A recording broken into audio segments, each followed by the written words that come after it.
Hello students, we have discussed sufficiency, how we can obtain sufficient statistic using factorization theorem, and what is the meaning of sufficiency.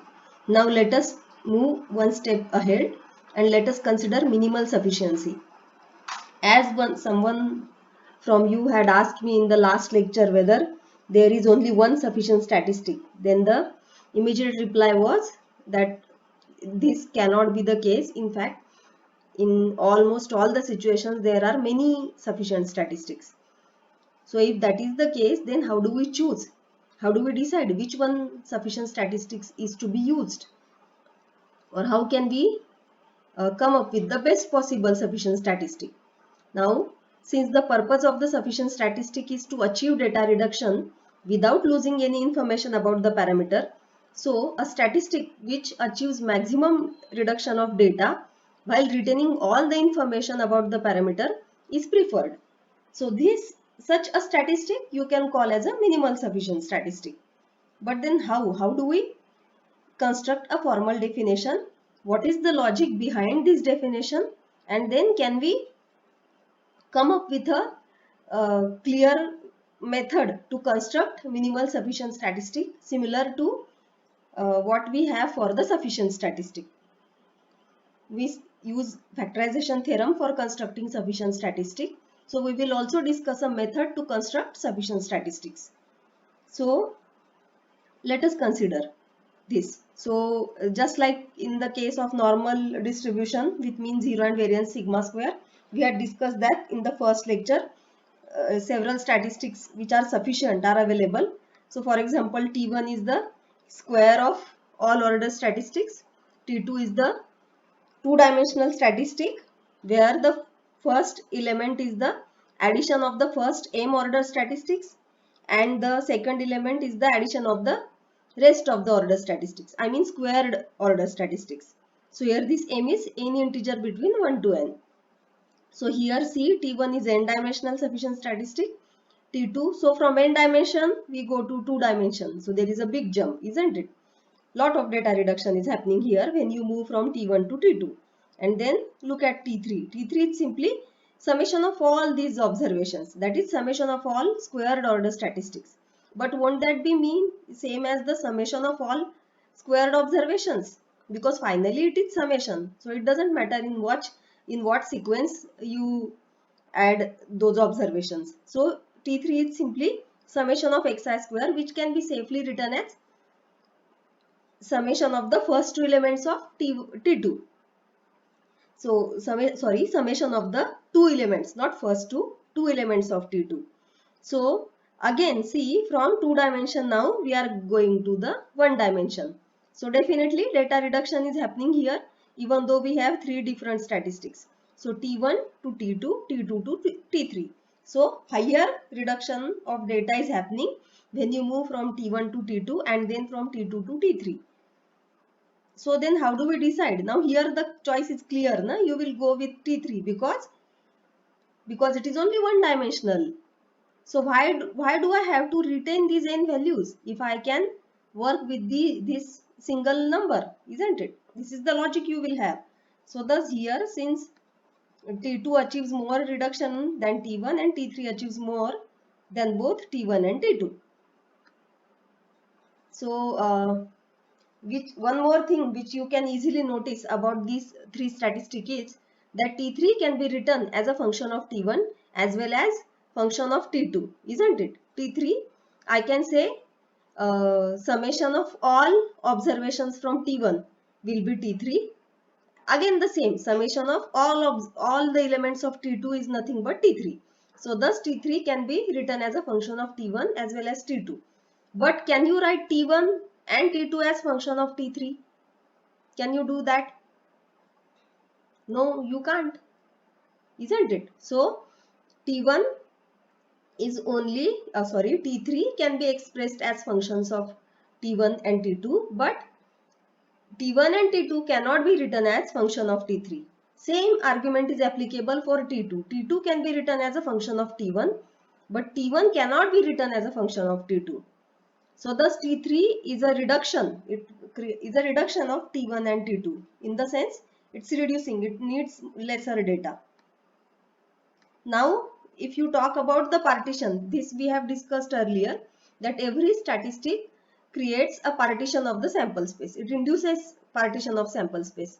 Then if you look at the partitions caused by these three statistics, then T1 and T2 induce finer partitions of sample space than T3. So more about this partition we will be discussing when we discuss the concept of minimal sufficiency in this lecture. So can we generalize this idea, the way we have constructed these statistics, and then we came up with a better statistic, better in the sense of data reduction. So just like we got T3, can we create, or can we use the same idea to create a minimal sufficient statistic, that is a statistic having maximum reduction of data? So how can it be done? So here is the definition, a very simple definition.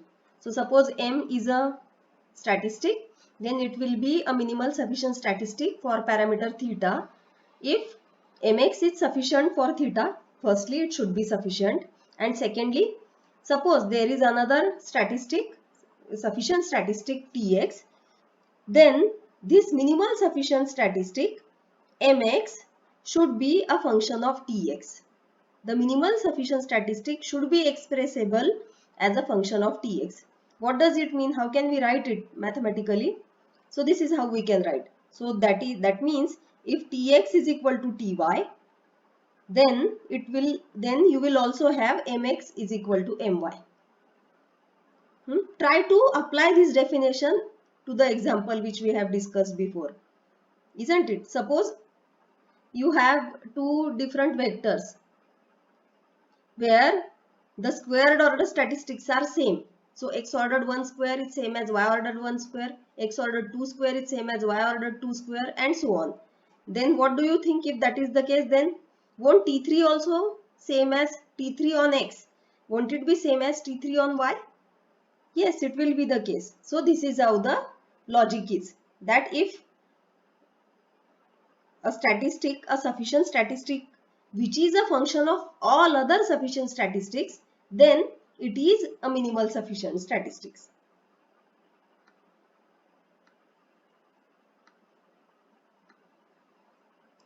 Sorry. So in short, a sufficient statistic which can be written as function of any other sufficient statistic is minimal sufficient. We just make a change in this. So now the question is, how can we identify or generate minimal sufficient statistic? Because this definition does not help us. This definition does not give us an answer. It does not give us an answer to the actual construction of minimal sufficient statistic. So what can be done? What can we do so that we can get minimal sufficient statistic? And then again, one more question is, what will happen to the joint PDF or likelihood function when a sufficient statistic is function of the other sufficient statistic? According to factorization theorem, both these statistics must fulfill the factorization theorem, isn't it? So if T is a sufficient statistic and M is a minimal sufficient statistic, factorization theorem should hold for T as well as M. So is it going to give us some additional knowledge regarding the construction of M? Let us try to answer these questions one by one. So let us try to use this. What is this? This is nothing but likelihood equivalence. So here we are going to introduce a really important concept from inference, extremely useful while coming up with minimal sufficient statistic. So instead of directly introducing the concept, I have tried to explain the rationale behind the construction of this concept of likelihood equivalence. So the start is very simple. Suppose you have a random sample from PDF, certain PDF. So consider, so the sample size is say n. So x1, x2, xn are these variables. Then suppose Sn is my notation for the sample space of these random variables. So now suppose Tx is a statistic which it is a function of x1, x2, xn. So it maps Sn into a range space tau. So tau contains tau is nothing but the set of all possible values of t. So we have already discussed this, that when such a statistic is there, it induces partition of sample space, and usually we denote it by these sets AT. So how is the partition defined? How is this set AT is defined? So this AT is nothing but collection of all sample points such that the statistic takes this particular value small t on these sample points. So this AT creates a partition of the sample space Sn. So equivalently, now because T is creating a partition, so it's like T is basically a function, isn't it? It maps Sn into range space, means from the function defined on Sn, you are going to a partition of Sn. So try to understand this, that what Tx does is it induces partition of the sample space, but basically Tx is a function on the sample space. So indirectly what we mean is that when we define a function on the sample space like in this manner, then we end up with creating a partition of the sample space based on the possible values of that function. So can the converse be true? So what will be the converse of this statement? So it's like from function we are going to partition. So from partition can we go to the function? So what I mean is, can we, if given a partition of the sample space, can we create a function using that partition? So this is the statement here. So suppose BU, where U is in script U, this is a partition of the sample space where the different values are in the sets BU. So small u is basically representing one possible value of this function. So small u in script u. So script u indicates the set of possible values of this, set of is going to give you set of possible values of the function associated with this partition. So can we do this? Can we say that if a partition is there, then we get a function u with possible values in this set, and if that is the case, then how can we find this u? Okay, so directly it is difficult to imagine ki how we go from partition to function. So in order to make things easier for you, I have included an example here. So the example is simple, but yet it clears the air. So suppose you have four IID observations from Bernoulli distribution with parameters 1 and theta. And now we are defining a statistic which is addition of all the variables. So x1 plus x2 plus x3 plus x4. So let us first see how this statistic induces partition of the sample space. So let us write the sample space. So Bernoulli, so either the observations are 0 or 1. So 2 raised to 4. So 16 observations will be there. So I have listed them like this. So these are the 16 observations. Now what will be the partition induced by T1? How can we find this partition? So we must first consider all possible values of T1. So what are the possible values?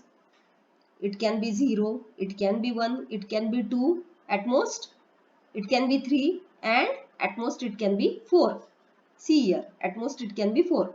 So 0, 1, 2, 3, 4. So these 5 values are the possible values of T1. So based on that we can construct the sets A0, A1, A2, A3, A4, where A0 will be set of all sample points where the statistic T1 takes value 0. So there is only one such sample point 0, 0, 0, 0 where the statistic takes value 0. So A0 is a singleton set containing this sample point only. Similarly A1, now A1 will be set of all sample points on which T1 becomes 1. So for Bernoulli random variables, it will be simply exactly one value will be 1, the rest of the values will be 0. So these 4 points will be there in the set A1. Similarly, A2 will be like this, A3 will be like this, and A4 will be like this. So A0 and A4 are singleton sets and rest of the sets are like this. So you had 16 points, na, sample points. So are these 16? So 1 plus 4, so 5, 5 plus 6, so 11, 11 plus 4, 15 plus 1, 16. So yes, all the sample points got covered here. And again, when you say partition, so A0 union A1 union A2 union A3 union A4. All these should give you sample space. This you can easily check.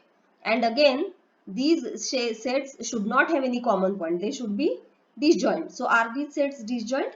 You can easily notice that these are disjoint sets. So clearly these sets together form partition of the sample space. So this is how we get the partition of the sample space when we introduce a statistic. So now consider the reverse scene, converse. So to see how a partition defines a function, let us create another partition. So let us create another partition. So I have defined a partition like this. So here B00. So the set B00 I have defined like this. Then the set B01 I have defined like this. Then the set B10. Then the set B11. B12, B21, B22, B02 and B20. So all these sets. So in all these sets, definitely create a partition of the sample space. And see here, you can have a look at them again. So B00, B01, B10, B11, B12, B21, B22, B02. So these form a partition of the sample space. So how can we find the function? So these indices or the subscripts attached to this set, these are nothing but the possible values taken by the function. So it means when you say B00, it means set of all sample points from the set of all sample points at which the function takes this value 0, 0. So the function takes a two-dimensional vector. So this is basically a function from the sample space to R2, na, two-dimensional Euclidean space, because all these are two-dimensional, B00, B01. So using this idea, continuing discussion like this, you can say that we can write a function like this. See, so these are the values of T2. So I am introducing a statistic T2 like this, or statistic is basically a function on the sample space. So the function is like this: 0, 0. If x is in B00, 0, it is 0, 1. If x is in B01, and so on. Finally, it is 2, 2 if x is in B22. So how many sets are here? Did we count? No, we did not count. So how many B's are there? 1, 2, 3, 4, 5, 6, 7, 8, 9, 10, 11. So definitely more than the earlier partition. A's, how many were there? Only 5. So here this partition, isn't it? Why this partition? What kind of partition is this? If you compare the partition induced by those A's and this partition, which partition is better? A partition will be preferred if that is a coarser partition, because finer partition will include less number of elements in each set, isn't it? So here, for example, B12 contains only 2 elements, B21 contains only 2 elements. So it's like you are distributing the sample points into more number of sets when you have a finer partition. Please remember this. When you say that a partition is finer, what happens? Finer than the other partition, what happens is the number of sets involved in the finer partition is more than the number of sets involved in the other partition. So here, in case of the partition induced by those A's, the number of sets are less, whereas here, in case of the partition induced by these B's, the number of sets is more. So definitely A will be preferred over B, partition B. So what happens? Do we get a statistic? So yes, I can define a statistic like this. So, but it is difficult to understand. Now, what is this 0, 0, 0, 1? Does it make any sense? Because you are used to seeing statistic directly as a function of x. Na? You don't write statistic like this. But technically, if you follow the definition, yes, this is definitely a statistic. But obviously, you wouldn't be comfortable with this. You would want something better. So, it is interesting to note that T2x is simply x1 plus x2 comma x3 plus x4. So it is a two-dimensional statistic where the first two elements are the addition of the, where the first element is the addition of the first two elements and the second element is the addition of the last two elements. So this is how a partition defines a function on the sample space. Now what is all this? We were discussing likelihood equivalence, we were discussing minimal sufficiency. So how all these things are connected with minimal sufficiency? That is interesting to note. So let us see. So let us continue our discussion. Now consider the joint PDF. So we are back to the likelihood. So suppose SL is the set of all sample points where the likelihood is positive. So now this set may depend on theta parameters. So in that case you will be taking the union so that you get, irrespective of theta, you get a bigger set, you get a wider set. So SL, this SL is called as the support of the likelihood function or the joint PDF. So suppose this SL is defined like this, this be the support of the likelihood function. Then this is also a partition of the sample space, is it? It's very simple. Now what I am doing is, I have so many points in Sn. So I am simply dividing them in two sets. One set contains all the points where the likelihood function is non-zero. Likelihood function will be either 0 or positive. So I am considering only those points where the likelihood function is greater than 0. Then the second set will be simply the complement of this set SL.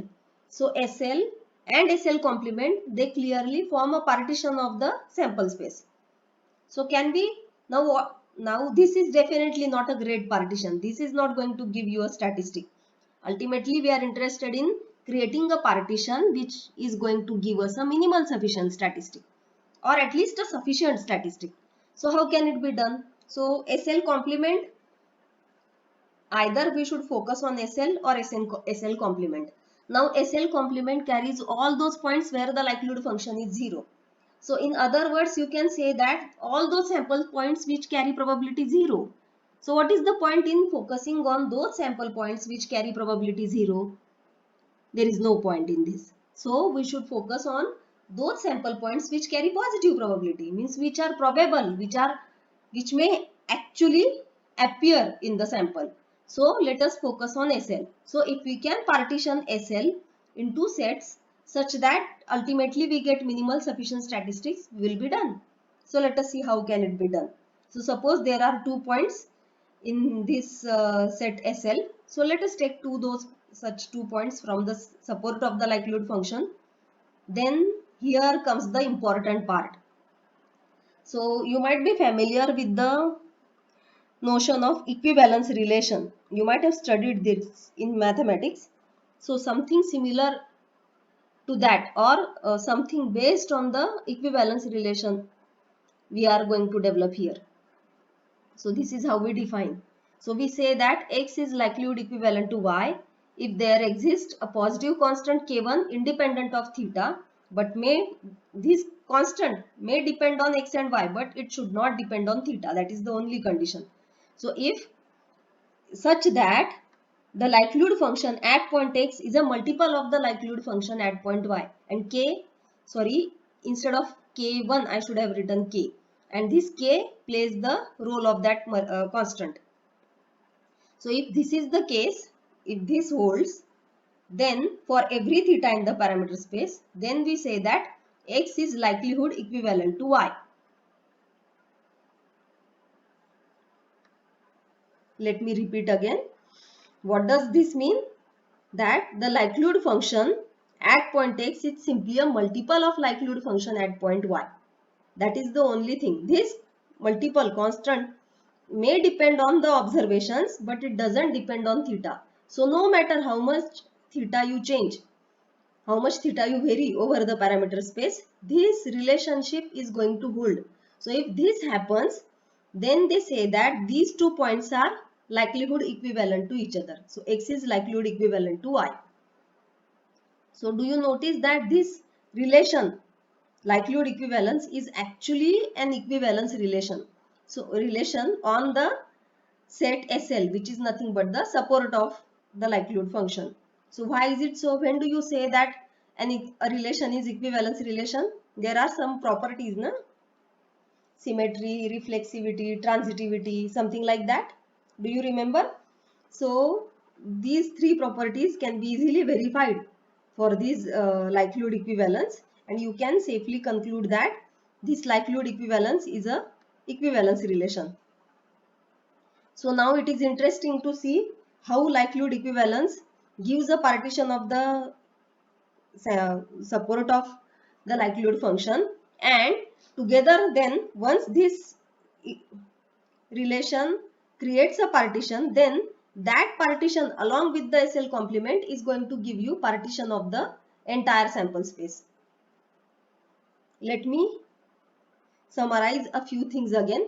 When we started the discussion, the point of discussion was that a statistic induces partition of the sample space. So can we come up with a partition of the sample space which will give us minimal sufficient statistic? Then we also observed that vice versa is also true. So when you introduce partition of the sample space, it is going to give us a statistic. So this idea we are using. So the next thing which we introduced was the likelihood equivalence, and this is how we define the likelihood equivalence. Then we notice that the likelihood equivalence is going to create partition of the support of the likelihood function only. So this partition induced by the likelihood equivalence along with this set, which is just the complement of SL, this is going to give us a partition of the sample space. So it will be really interesting to see how this partition gives us minimal sufficient statistic. So we shall continue this because already 27 minutes are over. So I wouldn't check your patience. We will stop now and we will continue this in the next class.